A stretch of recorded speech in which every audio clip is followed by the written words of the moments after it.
ਦਰਸ਼ਕੋ break ਤੋਂ ਬਾਅਦ ਤੁਹਾਡਾ ਸਵਾਗਤ ਹੈ ਜੀ। ਡਾਕਟਰ ਸਾਹਿਬ ਐਂਡ ਵਾਲੇ ਇਸ਼ੂ ਬਾਰੇ ਤੁਹਾਡਾ ਤਬਸਰਾ ਜਾਨਣਾ ਚਾਹਾਂਗੇ, ਕੀ ਕਹਿਣਾ ਚਾਹੋਗੇ ਤੁਸੀਂ?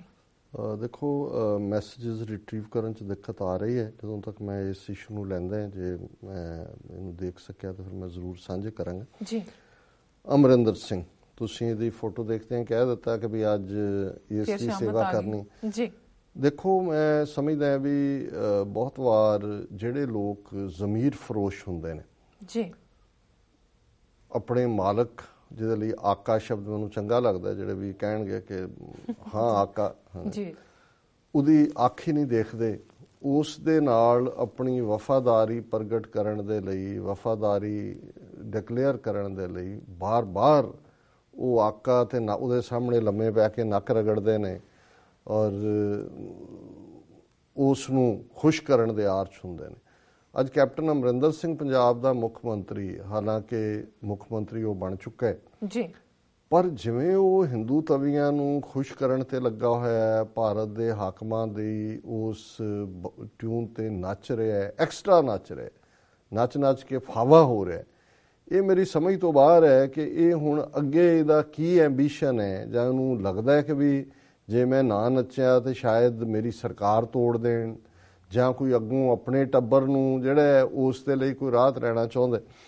ਹੁਣ ਜ਼ਾਹਰ ਹੈ ਕਿ ਜਦੋਂ ਦਾ ਇਹ ਮੁੱਖ ਮੰਤਰੀ ਬਣਿਆ, ਇਹਨੇ ਡਾਇਸਪੋਰਾ ਸਿੱਖਾਂ ਨੂੰ ਸਿੱਧੇ ਤੌਰ ਤੇ, ਔਰ ਕਿਉਂਕਿ ਕੈਨੇਡਾ 'ਚ ਜ਼ਿਆਦਾ ਪ੍ਰਭਾਵ ਔਰ ਇਸ ਨੂੰ ਪੀੜ ਜਿਹੜੀ ਹੈ ਉਹ ਆਪਣੀ ਵੀ ਹੋਈ, ਪਲੱਸ ਕੈਨੇਡਾ 'ਚ ਇੱਕ ਸਿੰਪੈਥੈਟਿਕ ਗਵਰਨਮੈਂਟ ਹੈ ਜਿਹੜੀ ਕਿ ਹਿਊਮਨ ਰਾਈਟਸ ਦੀ ਗੱਲ ਕਰਦੀ ਹੈ। ਜਸਟਿਨ ਟਰੂਡੋ ਨੇ ਪਿਛਲੇ ਹਫ਼ਤੇ 'ਚ ਜਿਵੇਂ ਅਸੀਂ ਜ਼ਿਕਰ ਕੀਤਾ ਸੀ ਕਿ ਤਮਿਲ ਸਿਵਲ ਵਾਰ ਦੇ ਐਂਡ ਦੀ 8ਵੀਂ ਐਨੀਵਰਸਰੀ ਦੇ ਉੱਤੇ ਵੀ ਮੈਸੇਜ ਦਿੱਤਾ ਹੈ, ਕਾਮਾਗਾਟਾ ਮਾਰੂ ਦੇ ਉੱਤੇ ਵੀ ਦਿੱਤਾ ਹੈ, ਔਰ ਇਹ ਬਾਰ-ਬਾਰ ਅਮਰਿੰਦਰ ਸਿੰਘ ਔਰ ਭਾਰਤ ਸਰਕਾਰ 2-3 ਵਾਰੀ ਪ੍ਰੋਟੈਸਟ ਕਰ ਚੁੱਕੀ ਹੈ। ਪਹਿਲਾਂ ਸਰੀ ਪਰੇਡ ਨੂੰ ਲੈ ਕੇ ਕੀਤਾ ਹੈ, ਫਿਰ ਓਨਟਾਰੀਓ ਟੋਰਾਂਟੋ ਪਰੇਡ ਨੂੰ ਲੈ ਕੇ ਪ੍ਰੋਟੈਸਟ ਕੀਤਾ ਕਿ ਜੀ ਉੱਥੇ ਜਸਟਿਨ ਟਰੂਡੋ ਗਏ, ਉੱਥੇ ਹਰਿੰਦਰ ਕੌਰ ਮੱਲੀ ਔਰ ਜਗਮੀਤ ਸਿੰਘ ਨੂੰ ਸਨਮਾਨਿਤ ਕੀਤਾ ਗਿਆ ਜਿਨ੍ਹਾਂ ਨੇ ਓਨਟਾਰੀਓ ਲੈਜਿਸਲੇਚਰ 'ਚ ਮਤਾ ਲਿਆਂਦਾ ਸੀ, ਖਾਲਿਸਤਾਨ ਦੇ ਝੰਡੇ ਲੱਗੇ ਹੋਏ ਸੀ, ਔਰ ਫਿਰ ਫਰਜ਼ੀ ਜਿਹਾ ਇਹ ਬਣਾ ਕੇ ਜੀ ਮੈਨੂੰ ਲਾਈਫ ਥ੍ਰੈਟ ਦਿੱਤੀਆਂ। ਉਹ ਸਰੀ ਦੀ ਪਰੇਡ ਦੇ ਵਿੱਚ ਅਮਰਿੰਦਰ ਸਿੰਘ ਨੇ ਕਿਹਾ ਮੈਂ ਨਹੀਂ ਡਰਦਾ ਕਿਸੇ ਤੋਂ। ਹੁਣ ਅੱਜ ਵੀ ਜਿਹੜੀ ਉਹਦੀ ਸਟੇਟਮੈਂਟ ਔਰ ਪ੍ਰੈਸ ਕਾਨਫਰੰਸ ਜਿਹੜੇ ਆਲਮੋਸਟ ਸਾਰੇ ਮੀਡੀਆ ਨੇ ਕੈਰੀ ਕੀਤੀ ਹੈ, ਹੈਡਲਾਈਨ ਹੈ Amarinder challenges pro Khalistanis to enter Punjab. ਉਹ ਖਾਲਿਸਤਾਨ ਪੱਖੀਆਂ ਨੂੰ ਕਹਿੰਦਾ ਜਾਂ ਪੰਜਾਬ ਆ ਕੇ ਦਿਖਾਓ। Dares Canadian pro Khalistanis to come to Punjab and face his government's wrath, ਕਿ ਜੀ ਆਓ ਮੈਂ ਫਿਰ ਤੁਹਾਨੂੰ ਦੱਸਦਾ। ਹੁਣ ਦੇਖੋ ਇਹ ਕਨਸਟੀਟਿਊਸ਼ਨਲੀ ਇਲੈਕਟਿਡ ਹੈਡ ਹੈ ਔਰ ਈਵਨ ਭਾਰਤੀ ਕਨਸਟੀਟਿਊਸ਼ਨ ਦੇ ਥੱਲੇ ਸੁਪਰੀਮ ਕੋਰਟ ਦੇ 2-3 ਕੇਸਾਂ ਦੇ ਫੈਸਲੇ ਨੇ ਕਿ ਪੀਸਫੁਲੀ ਖਾਲਿਸਤਾਨ ਕਹਿਣਾ ਅਗੇਂਸਟ ਦਾ ਲਾਅ ਨਹੀਂ। ਹੁਣ ਜੇ ਤਾਂ ਹਿੰਸਾ ਦੀ ਗੱਲ ਕਰਦਾ ਹੈ ਵੀ ਤੁਸੀਂ ਪਹਿਲਾਂ ਵਿਦਨ ਜੋ ਚੱਲ ਰਿਹਾ ਹੈ ਵਿਦਨ ਪੰਜਾਬ, ਕਿਹੋ ਜਿਹੀਆਂ ਹਿੰਸਕ ਘਟਨਾਵਾਂ, ਗੈਂਗ ਵਾਰਫੇਅਰ, ਗੈਂਗਸ ਦਾ ਮਾਰਿਆ ਜਾਣਾ, ਐਕਸੀਡੈਂਟਸ, ਦਲਿਤਾਂ ਦੇ ਖਿਲਾਫ ਜ਼ੁਲਮ ਦੀਆਂ ਕਹਾਣੀਆਂ, ਲੁੱਟ ਕਸੁੱਟ, ਰਾਣਾ ਗੁਰਜੀਤ ਇਹਦਾ ਮਿਨਿਸਟਰ ਉਹਦਾ ਆਇਆ ਕਿ ਜਿਹੜਾ ਉਹਦਾ ਚੌਕੀਦਾਰ ਗੋਰਖਾ ਉਹਨੇ 23 ਕਰੋੜ ਦੀ ਨਿਲਾਮੀ ਦਿੱਤੀ ਰੇਤੇ ਤੇ ਬਜਰੀ ਵਾਲੇ ਕਿਸੇ ਤੇ ਇੱਕ ਹੋਰ ਉਹਦੇ ਜਿਹੜਾ ਉਹ ਨੌਕਰ ਹੈ ਉਹਨੇ 20 ਕਰੋੜ ਦੀ, ਕਿ ਕਿੰਨੇ ਹੁਣ ਦਾ ਰੌਲਾ ਪਿਆ ਕਿ ਉਹ ਕਿੱਥੋਂ ਆਇਆ। ਇਹਨੂੰ ਕਹਿੰਦੇ ਨੇ ਬੇਨਾਮੀ, ਕਿ ਉਹ ਖੜੇ ਕੀਤੇ ਹੋਏ ਨੇ, ਉਹਦੇ ਮਿਨਿਸਟਰ ਦਾ ਉਹਦੇ 'ਚ ਐਟ ਸਟੇਕ ਹੈ। ਹੁਣ ਜਿਹੜਾ ਬੰਦਾ ਲੋਕਾਂ ਨਾਲ ਕਲੀਨ ਐਡਮਿਨਿਸਟ੍ਰੇਸ਼ਨ, ਔਰ ਅਕਾਲੀਆਂ ਤੋਂ ਗੁੱਸਾ ਹੀ ਇਹ ਸੀ ਕਿ ਰੇਤਾ ਬਜਰੀ ਮਜੀਠੀਆ ਬੈਠਾ ਹੈ ਵੀ ਸਾਰੇ ਹੀ ਮਾਫੀਆ ਜਿਹੜੇ ਨੇ, land mafia, sand mafia, gravel mafia, liquor mafia, ਇਹ ਸਾਰੇ ਮਾਫੀਆ ਨੇ ਔਰ ਇਹ ਸਾਰੇ ਮਾਫੀਆ ਕਿੰਗ। ਔਰ ਮੈਨੂੰ ਇਹ ਲੱਗਦਾ ਵੀ ਕਿਉਂਕਿ ਇਹ ਵੀ ਫੁੱਲੀ ਹੁਣ ਕਰਪਸ਼ਨ ਦੇ, ਕਿਉਂਕਿ ਰਾਣਾ ਗੁਰਜੀਤ ਦੀ ਸੱਜੀ ਬਾਂਹ ਹੈ, ਸੋ ਇਹ ਕਰਪਸ਼ਨ ਦੇ ਵਿੱਚ ਮੁਨੱਵਸ ਨੇ। ਔਰ ਜਿਵੇਂ ਤੁਸੀਂ ਕਿਸੇ ਗੱਲ ਨੂੰ ਮਿਸਡਾਇਰੈਕਟ ਕਰਨ ਲਈ ਔਰ ਦੂਸਰਿਆਂ ਨੂੰ ਦੱਸਣ ਲਈ ਵੀ ਸਾਡੇ ਵੱਲ ਅੱਖ ਨਾ ਰੱਖਿਓ, ਜਿਵੇਂ ਬਾਦਲ ਦੀ ਜਿਹੜੀ ਸਟ੍ਰੈਟਜੀ ਸੀ ਇਹ ਉਹੀ ਅਪਣਾ ਰਿਹਾ। ਅਦਰਵਾਈਜ਼ ਜੇ ਕਿਸੇ ਨੇ ਸੋਸ਼ਲ ਮੀਡੀਆ ਤੇ ਕੋਈ ਪਾ ਵੀ ਦਿੱਤੀ ਪੋਸਟ, ਏਡਾ ਕਿਹੜਾ ਆਖਰ ਆਈ ਹੋਈ ਹੈ ਕਿ ਚੀਫ ਮਿਨਿਸਟਰ ਹਰ ਚੌਥੇ ਦਿਨ ਉਹਨੂੰ ਰਿਸਪੌਂਡ ਕਰ ਰਿਹਾ।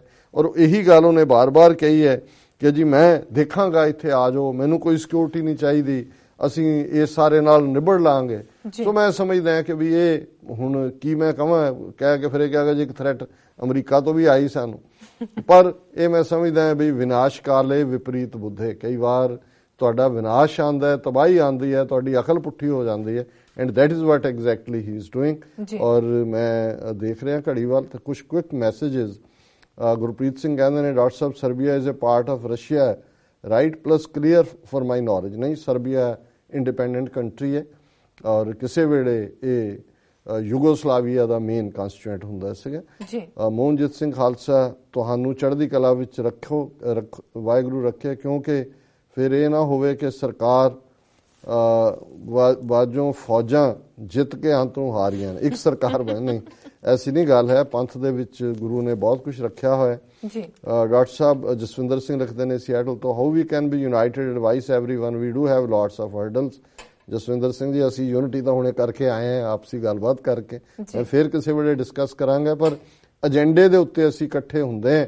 ਇੰਡੀਵਿਜੂਅਲੀ ਵੱਖਰੀ ਵੀ ਰਾਏ ਹੋਏ ਤਾਂ ਕੋਈ ਏਡੀ ਗੱਲ ਨਹੀਂ। ਕੁਮਾਰ ਕਮਰ ਉਜ਼ਮਾਨ ਜ਼ਮਾਨ ਲਿਖਦੇ ਨੇ, ਉਹ great leader and patriot, may you see your success result in your life.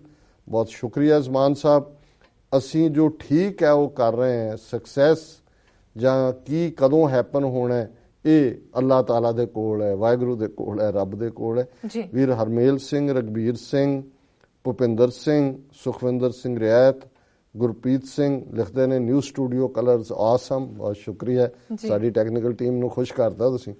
Amandeep Singh, Kashmir Virk, Jaspreet Singh, Jassi Dhanoa, Ranjot Singh Dhillon, Navjot Singh, Amrik Singh Sinder, ਜੈਸ ਪੰਡਾਲ, ਹਰਦੀਪ ਸਿੰਘ ਮਾਹੀ, ਗੁਰਚਰਨ ਸਿੱਧੂ, ਬਾਕੀ ਕੁਲਵਿੰਦਰ ਸਿੰਘ ਸੰਧੂ ਹੋਰਾਂ ਨੇ ਕੋਈ ਨਿੱਕੀ ਜਿਹੀ ਨਜ਼ਮ ਲਿਖੀ ਹੈ, ਪਰ ਹੁਣ ਮੈਂ ਘੜੀ ਵੱਲ ਦੇਖ ਰਿਹਾ ਵੀ ਅੱਜ ਦੇ ਵਿਚਾਰ ਦਾ ਵੀ ਸਮਾਂ ਥੋੜਾ ਬਚਿਆ ਜੀ, ਤੇ ਹੁਣ ਤੁਸੀਂ ਕਹੋਗੇ ਵੀ ਅੱਜ ਦਾ ਵਿਚਾਰ ਸੁਣਾਓਗੇ, ਸੁਣਾਈ ਦੇ ਮੈਂ, ਤੁਸੀਂ ਸੁਣਾਈ ਦਿਓ ਡਾਕਟਰ ਸਾਹਿਬ। ਜਿਵੇਂ ਅਸੀਂ ਇੱਕ ਦਿਨ ਭਗਤ ਰਵਿਦਾਸ ਜੀ ਦੀ ਬਾਣੀ ਦੇ ਵਿਚਾਰ ਕਰਦੇ ਹਾਂ, ਅੱਜ ਲਈ ਅਸੀਂ ਸ਼ਬਦ ਚੁਣਿਆ ਉਹਨਾਂ ਦਾ ਗੁਰੂ ਗ੍ਰੰਥ ਸਾਹਿਬ 'ਚ ਅੰਗ ਨੰਬਰ 346 ਤੇ, ਗੌੜੀ ਪੂਰਬੀ ਰਵਿਦਾਸ ਜੀਓ, ਇੱਕੋ ਓੰਕਾਰ ਸਤਿਗੁਰ ਪ੍ਰਸਾਦ। ਕੂਪ ਭਰਿਓ ਜੈਸੇ ਦਾਦਰ, ਕਛ ਦੇਸ ਵਿਦੇਸ ਨਾ ਬੂਝ, ਐਸਾ ਮੇਰਾ ਮਨ ਵਿਖਿਆ ਬਿਮੋਇਆ, ਕਛ ਆਰਾ ਪਾਰ ਨਾ ਸੂਝ।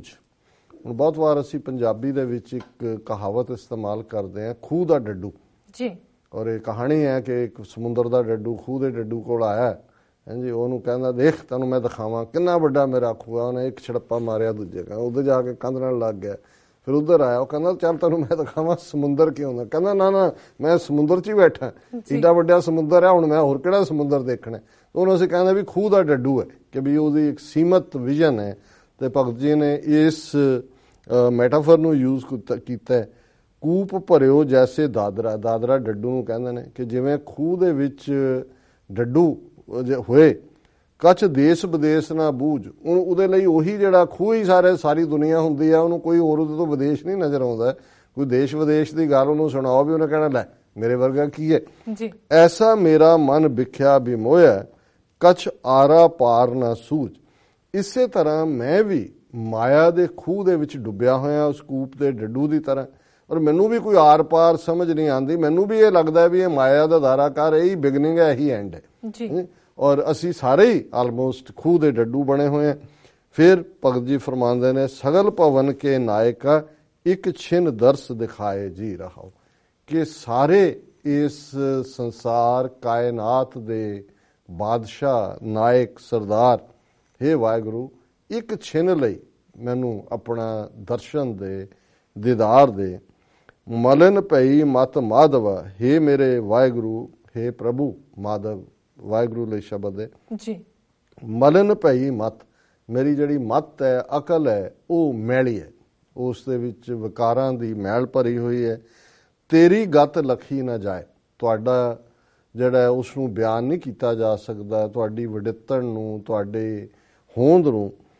ਕਰੋ ਕਿਰਪਾ ਭ੍ਰਮ ਚੁੱਕਈ, ਮੈਂ ਸੁਮਤ ਦਿਓ ਸਮਝਾਏ। ਤੁਸੀਂ ਇਹ ਵਾਹਿਗੁਰੂ ਬਖਸ਼ਿਸ਼ ਕਰੋ, ਮੇਰੇ ਅੰਦਰੋਂ ਸ਼ੰਕਾ ਭਰਮ ਚੁੱਕ ਜਾਏ, ਟੁੱਟ ਜਾਏ, ਖਤਮ ਹੋ ਜਾਏ। ਮੈਨੂੰ ਸੁਮਤ ਦਿਓ, ਚੰਗੀ ਅਕਲ ਦੇ ਕੇ ਸਮਝਾਓ। ਜੋਗੀ ਸਰ ਪਾਵੇ ਨਹੀਂ, ਜੋਗ ਜੋਗੀ ਈਸ਼ਰ, ਕਿ ਵੱਡੇ ਵੱਡੇ ਜੋਗੀ ਵੀ ਤੁਹਾਡੀ ਥਾਂ ਨੂੰ ਪਾ ਨਹੀਂ ਸਕੇ।